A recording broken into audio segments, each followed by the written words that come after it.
Hello guys, সবাই কেমন আছো? আশা করি সবাই ভালো আছো। আল্লাহর রহমতে আমিও ভালো আছি। আমি আজকে পাঙ্গাস মাছ দিয়ে পুঁই শাক আলু দিয়ে একটা ঝোল তরকারি রান্না করব। পুঁই শাক এবং মাছটাকে কেটে দিয়ে পরিষ্কার করে নিয়েছি। এখন ভাজার জন্য পরিমাণ মতো লবণ দিয়ে দিব মাছে। আধা চামচ লবণ দিয়ে দিলাম। এখন দিয়ে দিব আধা চামচ হলুদের গুঁড়া। এখন হাত দিয়ে ভালো করে নুন হলুদটা মাখিয়ে নিব মাছের গায়ে।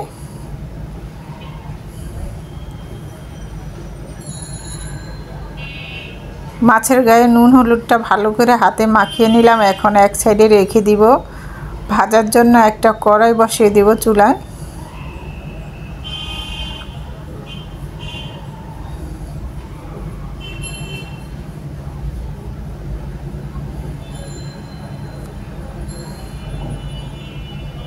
কড়াইটা গরম হয়ে গেছে। এখন দিয়ে দিব সাদা তেল। তেলটাকে একটু এদিক সেদিক ঘুরিয়ে নিব। এখন মাছগুলি তেলে ছেড়ে দিব। এক এক করে মাছগুলি আমি তেলে এইভাবে করে ভেজে নিব। এক পিঠ ভাজা হয়ে গেছে, উল্টিয়ে দিব। আরেক পিঠ ভাজার জন্য রেডি করে দিলাম। দুই পিঠ মাছ ভাজাই হয়ে গেছে, এখন নামিয়ে নেব। এইভাবে করে আমি সম্পূর্ণ মাছগুলি ভেজে নিয়েছি। এখন রান্নার জন্য আরেকটা কড়াই বসিয়ে দিলাম চুলায়। কড়াইটা গরম হয়ে গেছে, দিয়ে দিলাম সাদা তেল আর দিয়ে দিব পেঁয়াজ কুচি। পেঁয়াজটাকে একটু ভেজে নিব।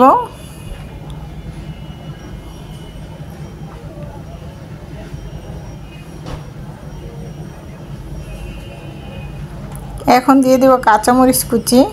কাঁচামরিচ কুচিটা দিয়ে দিলাম। এখন দিয়ে দেব এক চামচ লবণ। লবণটা দিয়ে সামান্য একটু পানি দিয়ে দিব, পেঁয়াজটা পুড়ে যাবে না হলে।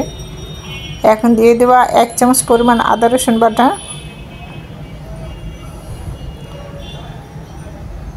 আদা রসুনটা দিয়ে একটু নেড়ে চেড়ে দিলাম। এখন এক চামচ হলুদের গুঁড়া দিয়ে দিব। এক চামচ দিয়ে দিব মরিচের গুঁড়া। মশলাটাকে একটু ভেজে নিব বা কষিয়ে নিব এভাবে করে। এখন আমি শাক আর আলুটা দিয়ে দিব, পুঁই শাকটা আর আলুটা। মশলাটা কষানো হয়ে গেছে। একটু আলতো করে শাক আর আলুটাকে নেড়ে চেড়ে দিয়ে মশলার সাথে মিশিয়ে নিব।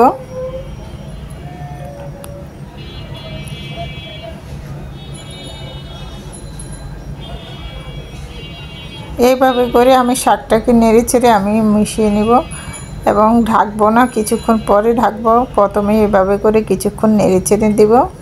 এই যে শাকের গায়ের থেকে পানিটা বের হয়ে গেছে। এখন মাছ ভাজাগুলি দিয়ে দিব। ভেজে রাখা মাছটা দিয়ে দিলাম। মাছটা দেওয়ার পরে আমি এখন পরিমাণ মতো পানিটা দিয়ে দিব।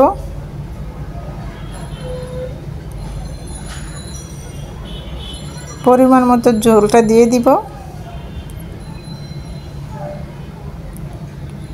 কেউ যদি ঝোলটা কম খেতে চান তাহলে অল্প করে দিবেন। ঝোলটা দিয়ে দিলাম। এখন বলক আসা পর্যন্ত অপেক্ষা করব। এখন কিছুক্ষণ ঢেকে রান্না করব। ঢাকনাটাকে দিয়ে দিলাম, ঢেকে দিলাম কিছুক্ষণের জন্য। আবার কিছুক্ষণ পরে ঢাকনাটা তুলে একটু আলতো করে নেড়ে চেড়ে দিলাম। শাকটা সিদ্ধ হয়ে গেছে, শাকের ডাঁটাটা তরকারিটা পড়াই হয়ে আসছে।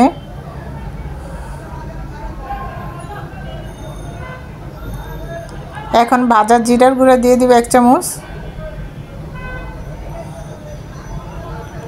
জিরার গুঁড়োটা দিয়ে আমি একটু আলতো করে নেড়ে চেড়ে দিব।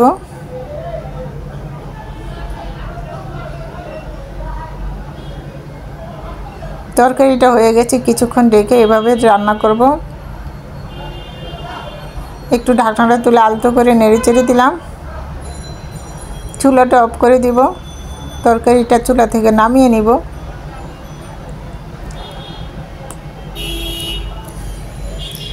চুলা থেকে তরকারিটাকে নামিয়ে নিলাম। এখন একটা মিশ্রণ বলে বেড়ে দেখাবো কতটা সুন্দর এবং লোভনীয় হয়েছে। যারা শাক দিয়ে মাছ রান্না করে খেতে চান তারা একবার এইভাবে রেসিপিটা ফলো করে রান্না করে খেতে পারেন। আমি জানি আমার চেয়ে আপনারা ভালো রান্না করতে পারেন, কিন্তু তারপরে আমি যেভাবে রান্না করি আমি সেইভাবে রান্না করে দেখালাম কতটা সুন্দর এবং লোভনীয় হয়েছে খেতে।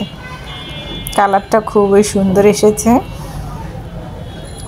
আমার রেসিপিটা যদি ভালো লেগে থাকে প্লিজ আমার ইউটিউব চ্যানেলে লাইক এবং লাল বাটনটা টিপ দিয়ে আমার সঙ্গে থাকবেন, তাহলে নিত্য নতুন রেসিপিগুলো আপনাদের কাছে পৌঁছে যাবে। আমার রেসিপিটা এই পর্যন্ত। সবাই ভালো থাকবেন, সুস্থ থাকবেন, নিরাপদ থাকবেন। আল্লাহ।